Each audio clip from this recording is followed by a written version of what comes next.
O papel chegou dobrado, sem aviso, sem conversa antes, sem chance de preparar o coração. Jonas abriu devagar. Não era a primeira vez que via documento de terra, mas aquela ali pesava diferente. Do outro lado da mesa, sentado com as pernas cruzadas, Rafael não escondia o sorriso. Pode ler tranquilo, tá tudo certinho. Lucas, encostado na parede, só observava, quieto, mas com aquele olhar de quem já sabia o final da história. Jonas não respondeu. Passou o olho pelas linhas. Devagar. Uma vez. Duas. Na terceira, parou. Ali. No nome da área. Serra Bruta. Ele ergueu o olhar pela primeira vez. Isso aqui, é sério? Rafael deu de ombros. Foi o que sobrou. Simples assim.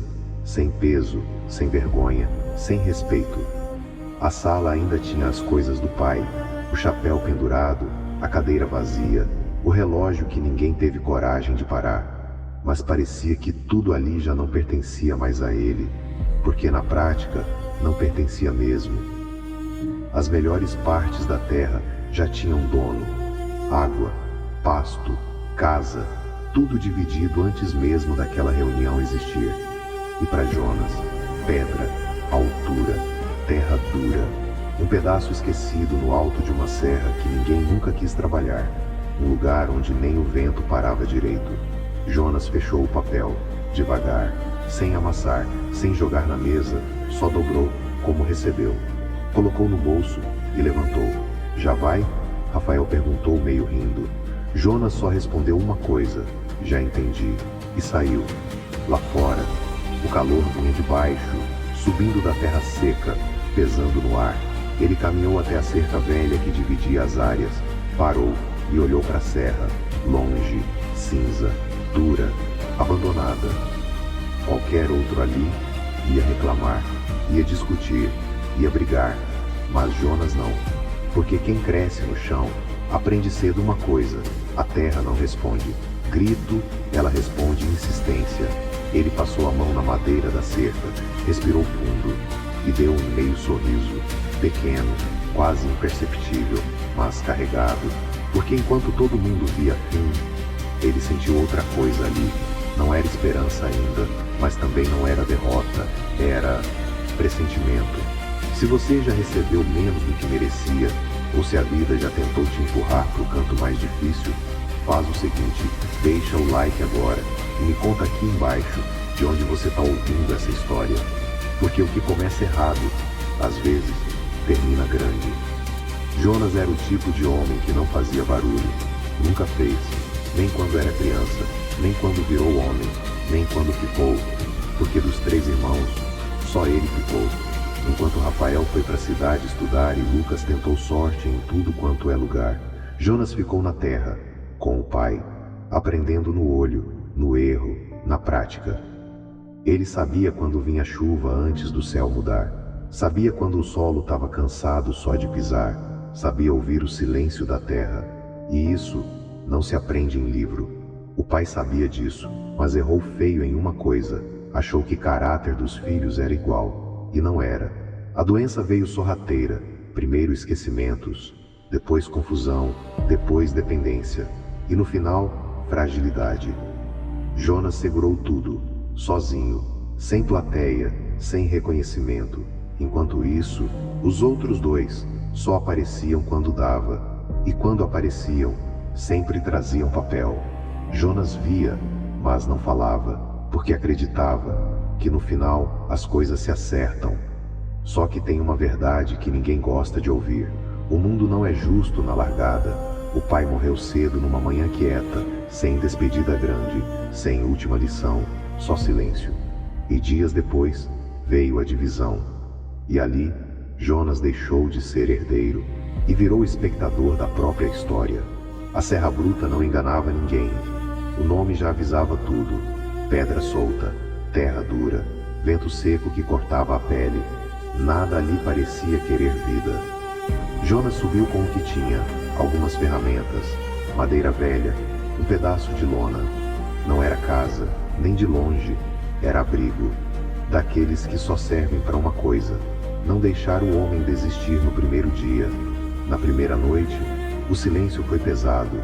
Não era paz, era vazio, sem barulho de bicho, sem água correndo, sem nada, só o vento batendo na lona, como se estivesse tentando arrancar ele dali. Qualquer um teria voltado, mas Jonas não voltou. De dia, ele descia a serra, trabalhava como dava, carregava saco, ajudava em roça alheia, fazia serviço que ninguém queria, para comer, para guardar um pouco. De tarde, subia de novo e começava, picareta na mão, pá no chão, pedra por pedra, sem saber exatamente o que estava fazendo, mas com uma certeza que nem ele sabia explicar. Tinha alguma coisa ali. Enquanto isso, lá embaixo, a vida seguia para quem ficou com a parte boa. Rafael trouxe gente de fora, administrador, técnico, gente de papel. Lucas andava pela fazenda como dono, dando ordem, falando alto, mandando em quem conhecia aquela terra muito antes dele. E Jonas sumiu. Para eles, sumiu, virou assunto de piada. Ele não dura 2 semanas lá em cima, vai voltar pedindo serviço. Mas as semanas passaram e ele não voltou. O corpo começou a cobrar, mão cortada, ombro pesado, costas travadas. Teve noite que ele deitou no chão e nem força para virar pro lado tinha, mas no outro dia levantava. Porque ali não era mais sobre terra, era sobre provar alguma coisa. Para quem? Nem ele sabia. Uma tarde, o sol estava mais forte que o normal, o tipo de calor que faz o ar tremer. Jonas já tinha aberto um buraco fundo, mais fundo do que parecia fazer sentido. Ele parou, respirou, passou a mão no rosto suado e bateu a picareta de novo. Claque! Ele franziu a testa, bateu de novo. Claque! Não era o mesmo som, não era seco, não era morto. Era oco, diferente. Jonas ficou parado, só ouvindo, como se a terra tivesse falado alguma coisa e ele estivesse tentando entender. Ajoelhou, passou a mão na fenda, sentiu a vibração, a temperatura, a textura. E ali, pela primeira vez, ele teve certeza. Não era loucura, não era insistência à toa. Tinha alguma coisa ali. A respiração mudou, mais pesada, mais rápida, mas ele não se empolgou, não sorriu, não comemorou. Porque homem que vive da terra aprende outra coisa cedo, entusiasmo demais faz errar. Então ele fez o contrário. Ficou mais calmo, mais preciso, mais atento. Naquela noite, ele não desceu, não comeu direito, não descansou. Ficou ali, cavando, devagar, tirando pedaço por pedaço, como quem sabe que um erro pode estragar tudo. Se você já teve que insistir sozinho, quando ninguém acreditava, quando até quem devia apoiar virou as costas, então você entende isso aqui. Deixa o like agora e continua comigo, porque o que o Jonas encontrou ali não era só terra diferente, era começo de mudança. O buraco já passava da altura da cintura, depois do peito, depois quase 2 metros. A lanterna iluminava só o necessário, o resto era sombra. E foi ali, no fundo, que ele viu. Não era brilho forte, não era algo óbvio. Era discreto, escondido, quase como se não quisesse ser encontrado. Uma linha cravada na rocha, com um reflexo diferente. Jonas aproximou a luz. Mais perto, mais perto. Parou. Pegou o canivete, raspou leve. Um pequeno fragmento soltou. Ele pegou na mão, pesou. Silêncio. Aquilo não fazia sentido. Era pequeno demais para pesar daquele jeito, denso, frio, firme. Jonas fechou a mão devagar, subiu, saiu do buraco e ficou em pé, no alto da serra, com o vento batendo no rosto e aquele pedaço preso na palma, sem saber ainda o que era, mas sabendo que não era comum. E naquele momento, sem ninguém ver, sem ninguém saber, sem ninguém imaginar, a história dele mudou. Jonas não desceu a serra naquela noite. Ficou ali, sentado na entrada do buraco, com o pedaço na mão, virando de um lado para o outro, como se aquilo fosse responder alguma coisa. Mas não respondeu. O vento continuava seco, o silêncio, pesado, e a única coisa que mudava era o jeito que o coração dele batia. Mais rápido, mais forte, mais consciente. Ele já tinha visto muita coisa na vida: pedra comum, cascalho, terra boa, terra morta, mas aquilo não se encaixava em nada. E foi aí que ele entendeu uma coisa: não dava para confiar só no instinto dessa vez. No dia seguinte, ele desceu cedo, sem falar com ninguém, sem parar em lugar nenhum. Andou mais do que o normal, saiu da rota e só parou quando chegou numa casa simples, de madeira antiga, com varanda baixa, e um homem sentado consertando uma ferramenta. Seu Arlindo. Pouca gente ia lá, mas quem ia, voltava com resposta. Jonas não falou muito, nunca foi de falar. Só sentou, abriu a mão e mostrou o fragmento. O velho pegou, sem pressa, sem reação. Virou, pesou na mão, bateu de leve contra outra peça de metal que estava ali. Ficou em silêncio. Um silêncio longo, daqueles que deixam qualquer um desconfortável. Mas Jonas não se mexeu. Até que o velho perguntou: "Onde você achou isso?" Jonas respondeu seco: "Lá em cima." Outra pausa. O velho levantou os olhos devagar, agora diferente, mais atento, mais sério. "Tem mais?" Jonas respirou fundo. "Tem." O velho apoiou o cotovelo no joelho, olhou de novo para o pedaço, depois para Jonas, e falou baixo, quase como se não quisesse que o vento escutasse: "Isso aqui não é pedra comum." Silêncio. "Isso aqui é diamante bruto." Não teve música, não teve reação exagerada, não teve sorriso. Só silêncio, porque quando a verdade é grande, ela não faz barulho. Jonas não respondeu, mas por dentro, tudo mudou. "Escuta bem o que eu vou te dizer agora." O velho continuou: "Você não fala isso para ninguém. Ninguém, nem para quem você confia." Jonas assentiu. "Porque se isso sair da sua mão antes de você proteger, você perde. Perde tudo." O vento passou mais forte, levantando poeira no chão da varanda. "Você precisa de alguém técnico," o velho disse. "Alguém que saiba medir isso, mas alguém que fique calado." Jonas levantou, pegou o fragmento de volta. "Eu conheço um." 2 dias depois, já era noite quando Jonas voltou para a serra, mas não voltou sozinho. O homem que veio com ele não falava muito, nem fazia pergunta à toa. Era do tipo que olha primeiro e fala depois. Nome: Henrique. Trabalhava com análise mineral. Pouca gente conhecia, mas quem conhecia, respeitava. Eles desceram até o buraco, lanterna ligada, sombra para todo lado. Henrique agachou, olhou a parede, passou a mão, pegou ferramenta, raspou, parou, olhou de novo. E aí, pela primeira vez, o rosto dele mudou.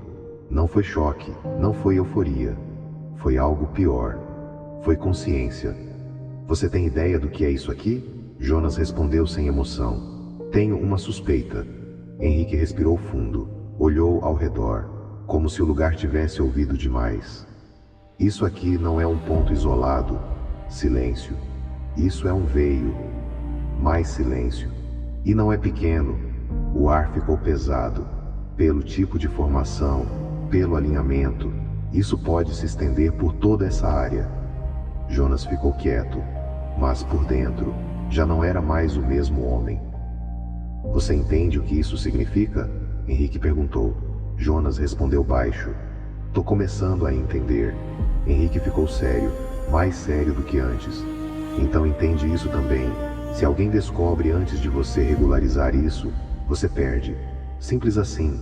Nada de emoção, nada de exagero, só realidade." Naquela noite, ninguém dormiu direito. Henrique fez medições, anotações, cálculos. E a cada passo, o silêncio ficava mais pesado. Porque uma coisa era certa: aquilo não era pequeno, aquilo não era sorte, aquilo era mudança de vida. Mas também era risco. E risco grande. Se essa história tá te prendendo até aqui, é porque você já entendeu uma coisa: nem toda vitória começa bonita. Então faz o seguinte, deixa o like agora, e continua comigo. Porque o que vem agora, não é só crescimento, é confronto. O relatório chegou numa tarde quente, daquelas em que o vento levanta a poeira fina e o silêncio pesa mais que o normal. Rafael estava sentado na sombra do abrigo de madeira, as mãos ainda marcadas de trabalho, quando viu o carro subindo o caminho de pedra. Henrique desceu com uma pasta na mão. Não sorriu, e isso já dizia muita coisa. E então? Perguntou Rafael sem levantar. Henrique abriu a pasta devagar, como quem sabe que está segurando algo grande demais. Eu refiz os cálculos 3 vezes. Silêncio. E? Henrique respirou fundo. Não é só diamante, é uma jazida extensa, muito maior do que a gente imaginava. Rafael ficou quieto. Quanto? Henrique olhou direto para ele. No cenário mais conservador, mais de 150 milhões. O vento parou. O mundo pareceu dar uma segurada por um segundo. 150 milhões. O mesmo pedaço de terra que chamaram de lixo. O mesmo morro que ninguém quis. Rafael passou a mão no rosto sujo de terra, de suor, de dias difíceis, e deu um meio sorriso. Não de alegria, de confirmação. Eu sabia que tinha alguma coisa aqui. Henrique fechou a pasta. Agora escuta com atenção. Isso aqui muda tudo, mas também pode tirar tudo de você se você errar um passo. Rafael levantou. O que precisa fazer? Registro mineral imediato, proteção jurídica e sigilo total. E meus irmãos? Henrique foi direto. Não podem saber. Ainda não. Mas o mundo não segura segredo por muito tempo. Uma assinatura aqui, um documento ali, um funcionário curioso, uma conversa solta, e pronto. A notícia começou a escorrer. Devagar, igual água em terra seca, até chegar onde não devia. 2 carros subiram o morro no dia seguinte. Rafael já sabia, nem precisou perguntar. Gustavo desceu primeiro, Marcelo logo atrás. Os 2 com aquela postura que mistura urgência com interesse. A gente precisa conversar, disse Gustavo. Rafael apoiou a picareta no ombro. Pode falar. Ficamos sabendo que você registrou atividade mineral aqui. Silêncio. E Marcelo entrou. A gente é família, Rafael. Essa palavra, família, veio tarde demais. Rafael soltou um leve riso seco. Família, olhou direto nos 2. Família foi quando vocês ficaram com tudo e me deram esse morro? Ninguém respondeu.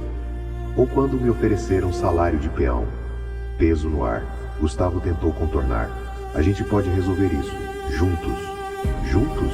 Rafael deu um passo à frente. Vocês só lembraram de juntos agora? Silêncio. Pesado. Marcelo tentou suavizar. Se isso aqui tiver valor, a gente pode montar uma operação grande. Dividir. Rafael cortou na hora. Não. Simples assim. Direto. Sem levantar a voz, mas com força. Isso aqui é meu. O vento bateu nas pedras. Gustavo apertou o maxilar. Você vai se arrepender de fazer isso sozinho. Rafael chegou mais perto. Olhou nos olhos dele. Eu já fiz tudo sozinho. Virou as costas. Pegou a picareta e voltou a trabalhar. Se você já viu alguém ser desacreditado, se já te deram a pior parte achando que você ia quebrar, deixa o like agora. Isso aqui não é só a história, é a realidade de muita gente.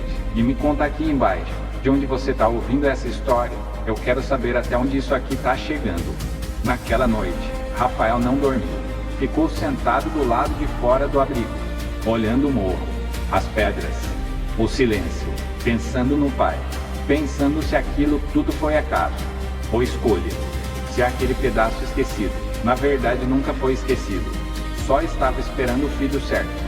Na manhã seguinte, ele tomou a decisão, ia fazer tudo certo, sem atalho, sem pressa, sem depender de ninguém, porque agora não é mais sobre provar nada para ninguém, era sobre construir. Os 60 dias viraram 42.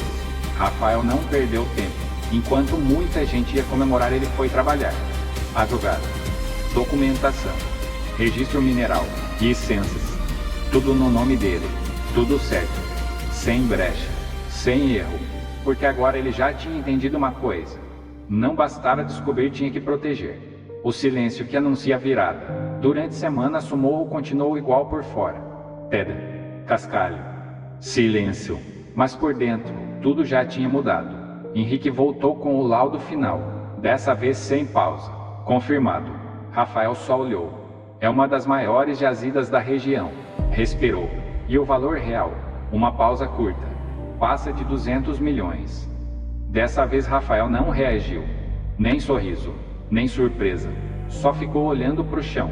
Porque naquele momento, não era sobre dinheiro. Era sobre tudo que veio antes. As noites sozinho, as mãos sangrando, o desprezo, o silêncio, a injustiça. Tudo aquilo agora tinha resposta. O início de uma nova história. A exploração começou meses depois. Tudo dentro da lei, tudo estruturado. Rafael fez diferente. Nada de gente de fora mandando. Ele chamou gente da região, homens que conheciam a terra, que sabiam respeitar o chão. Gente que, como ele, já tinha sido ignorada. O abrigo de lona sumiu. No lugar, nasceu uma casa de verdade. Simples, forte, de pedra, com uma varanda grande, de onde dava para ver o pôr-do-sol batendo no morro inteiro. O peso do arrependimento. Gustavo e Marcelo souberam de tudo, quando já era tarde demais. Relatório oficial. Registro fechado. Sem volta. Sem espaço para discussão. Sem chance de entrar. Gustavo ainda tentou. Ligou. Procurou. Mandou mensagem. Rafael respondeu uma vez só. Fala com meu advogado. Seco. Direto. Sem raiva. Mas sem abrir porta. Porque tem coisa que não se resolve com desculpa. Se resolve com consequência. O último encontro. Mesmo assim, Gustavo apareceu. Sozinho. Sem carro chamativo. Sem postura de dono. Só um homem carregando o peso do que fez. Rafael estava na varanda. Os dois ficaram em silêncio por alguns segundos. Até Gustavo falar. Eu errei. Simples. Sem discurso. Sem justificativa. Rafael não respondeu. Eu devia ter sido justo com você. Silêncio. O vento passando. O mesmo morro. Agora é diferente. Você tá dizendo isso agora, disse Rafael. Calma. O David sempre sabia. Gustavo baixou o olhar. Demorou, mas respondeu. Eu sempre soube. Aquilo ali doeu mais que qualquer outra coisa. Mas Rafael já não era o mesmo homem de antes. Eu não tenho raiva de você. Gustavo levantou o olhar. Surpreso. Não tenho mesmo. Uma pausa. Mas também não tenho mais espaço. Silêncio. Pesado. Real. Rafael estendeu a mão. Você continua sendo meu irmão. Gustavo apertou. Mas os dois sabiam que algumas coisas não voltam. O que fica? A vida seguiu. A mineração cresceu. A casa virou referência. Rafael prosperou. Mas sem esquecer. Nunca. Ele continuou no mesmo lugar. Na mesma terra. No mesmo morro. Que um dia chamaram de inútil. Essa história não é sobre diamante. É sobre valor. Porque tem gente que olha para você e só vê pedra. Só vê dificuldade. Só vê limite. Mas quem cava fundo, quem aguenta o processo, quem não desiste, encontra o que ninguém vê. E quando encontra, não precisa provar nada para ninguém. Se essa história mexeu com você, deixa o like agora. Mas deixa de verdade com intenção. E me conta aqui embaixo. Você já foi tratado como a pior parte. Quero saber sua história. E se você chegou até aqui, se inscreve no canal. Porque aqui não é só história, é virada de vida.